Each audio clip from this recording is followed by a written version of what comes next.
congratulations on the film. I thought it was a very sweet coming-of-age story. I would like to know if for Elliott 18 was better not to know what was going to happen in the future. I think you feel like it's better not to know. I feel like it's better not to know. I think that I lived out my fantasy of getting to know, and I'm going to keep it at it being Aubrey Plaza in the future. I was so stoked. But yeah, I think it's probably better not to know. Megan, this is your second feature film. Why did you decide to explore this topic in such an emotional way? You know, both of the movies I've made, I've kind of been surprised. They were just sort of from a very emotional place and stories that I've just felt like an urgency to tell. But with this movie, it was less the idea that this younger and older version were meeting and talking. It was more the idea of like time and nostalgia and wanting to explore grief. So it was really the first thing that came to mind was the scene about Chad and Elliott in the movie where they're talking about there was a last time you played with your friends and you played pretend, but you didn't know it was the last time. It was that feeling, that conversation that really was the jumping off point for sort of, oh, wow, how do I explore this, deeper? In the story, I think that instinct is very important, but because Elliott has this instinct and she knows what might be good for her, my baby.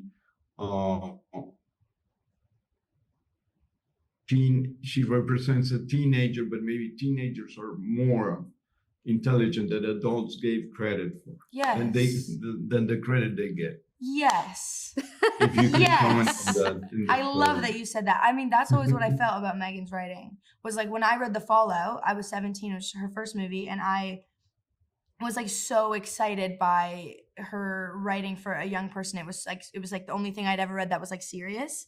And that like the dialogue was natural and smart and like written to be smart. I think a lot of YA material is genuinely like not, it's like almost offensive. So I was like so excited by Megan as a writer for young people. It's like, obviously you're not only ever going to write for young people, but you're really good at it. So I also think like I'm not trying to only write a story about a young person. Right. I'm not like thinking like, what would a young person say? Which is why it like works. Like that's the best mindset to have for sure. I think that's why it resonates with multi-generational. You don't have to be 17 to like the movie, I guess. Yeah, absolutely. Right? Thank you. So I want to know if, aging makes us cynical. I mean, Elliott's perspective when she's 17 or almost 18, because of her birthday, she's much more innocent and I don't know. And then when she's 39, she's a little more, not the level of optimism changes in a way. Maybe reality makes us a little more pessimistic or more realistic. I don't know how to.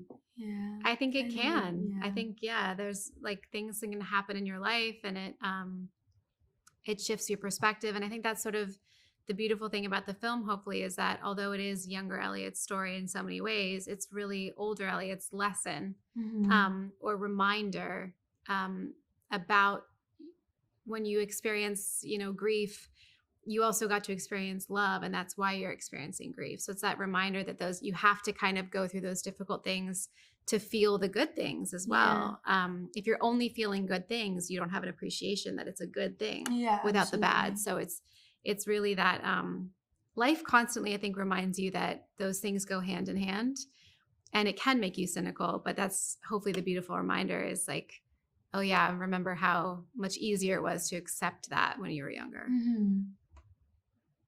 Wonderful. Thank you very much. And then congrats. Thank you so much. Nice to meet you. Have a good day. Nice to meet you.